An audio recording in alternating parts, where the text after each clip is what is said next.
Good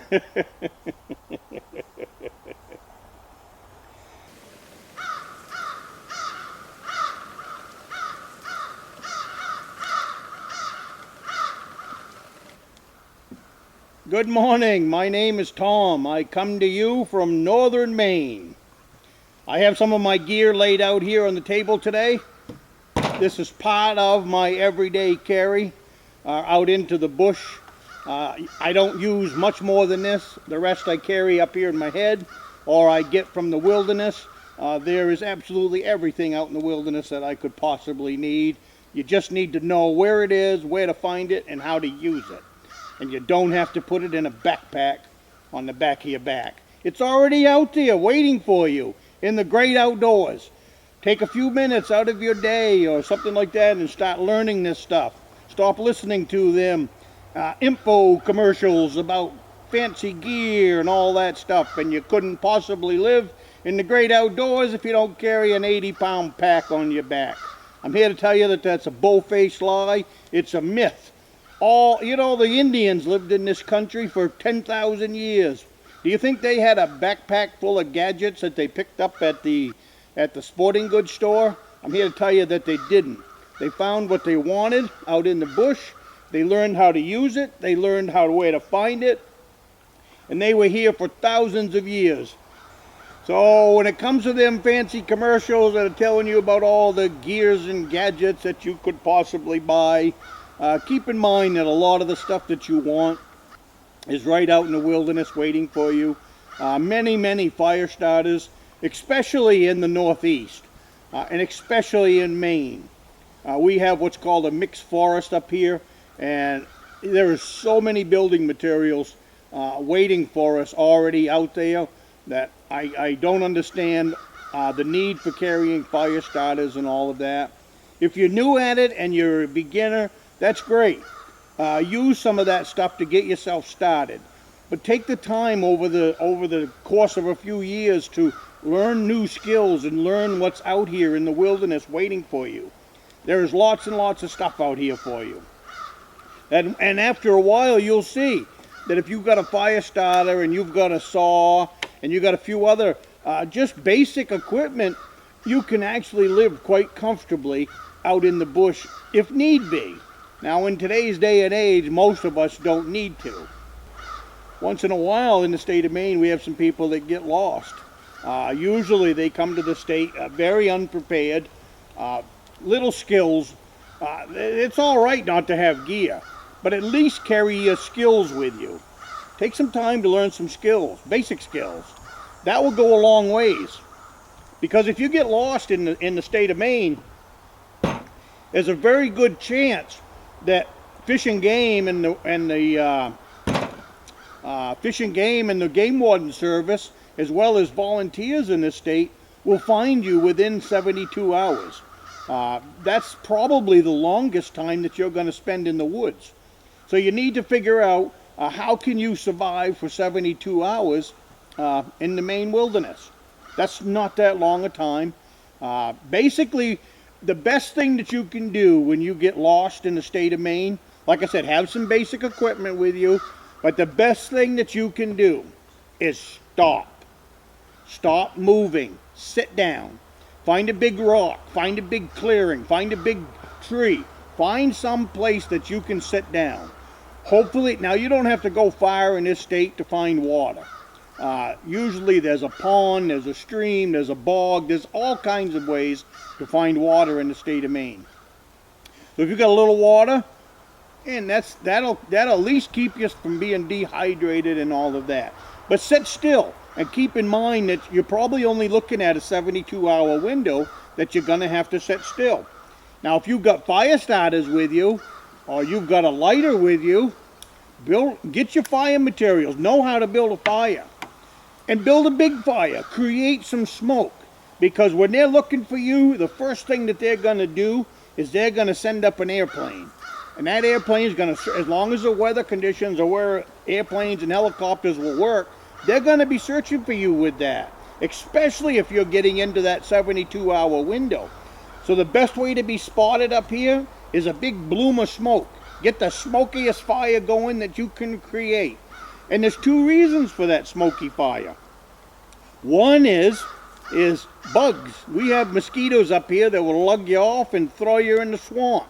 We have black flies up here that'll torment you for hours and hours and hours.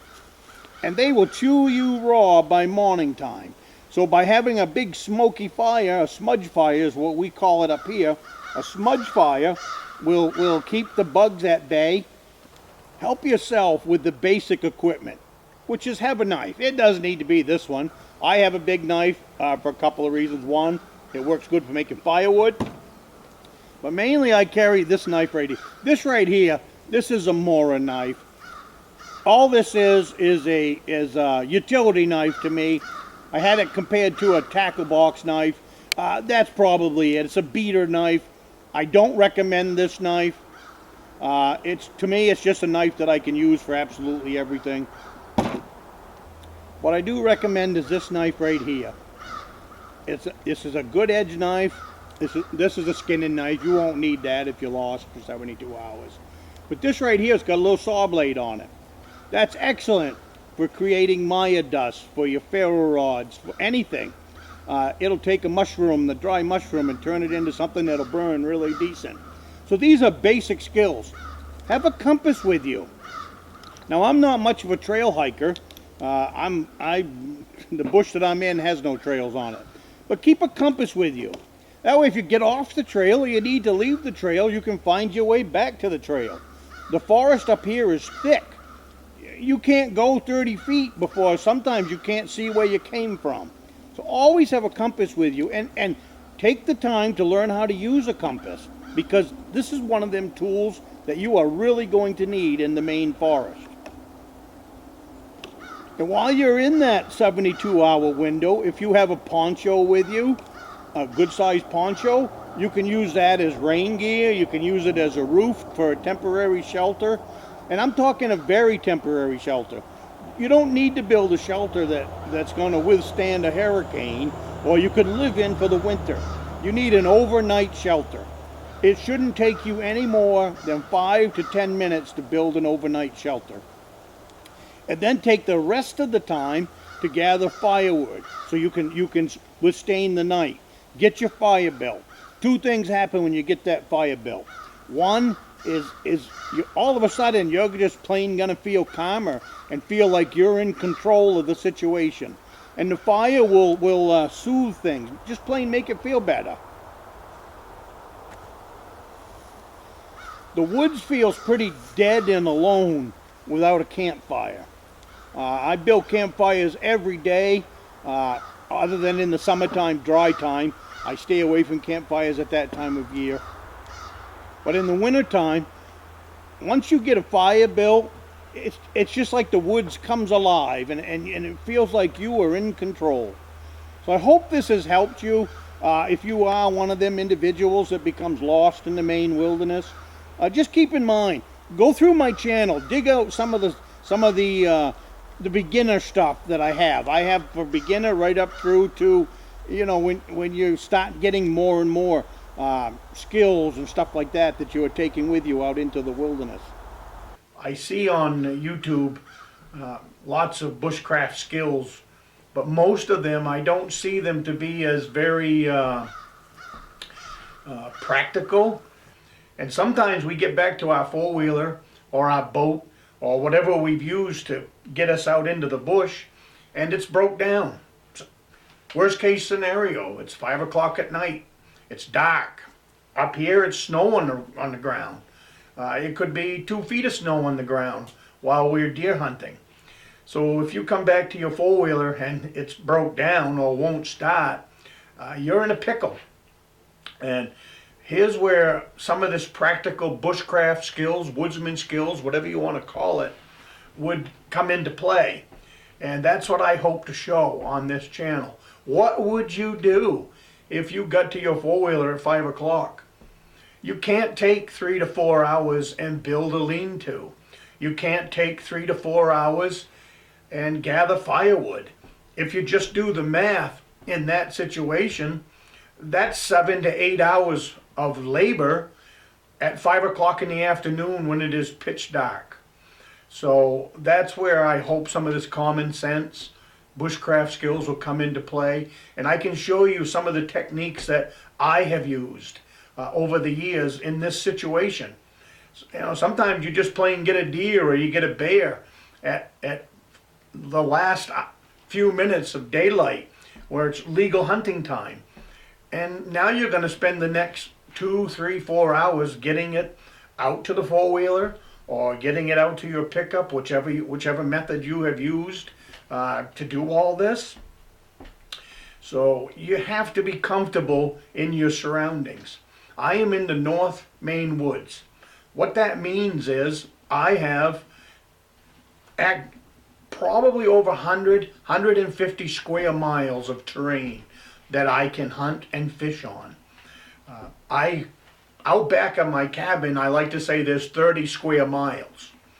And I use that 30 square miles. Sometimes I'll be 10, 15 miles from the cabin at 4 o'clock in the afternoon, 5 o'clock in the afternoon. And it's time to go back to the four-wheeler and head back to the cabin. I have things out there in the woods already placed ahead of time. In the old days, we would call it a cache. It could be a cache of wood, it could be a cache of food, it could be anything. And I have several of these things located around this 30 square miles of terrain that we hunt and fish on.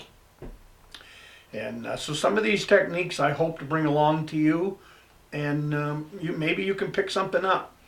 Maybe not. I don't claim to know it all. I only know what works for me.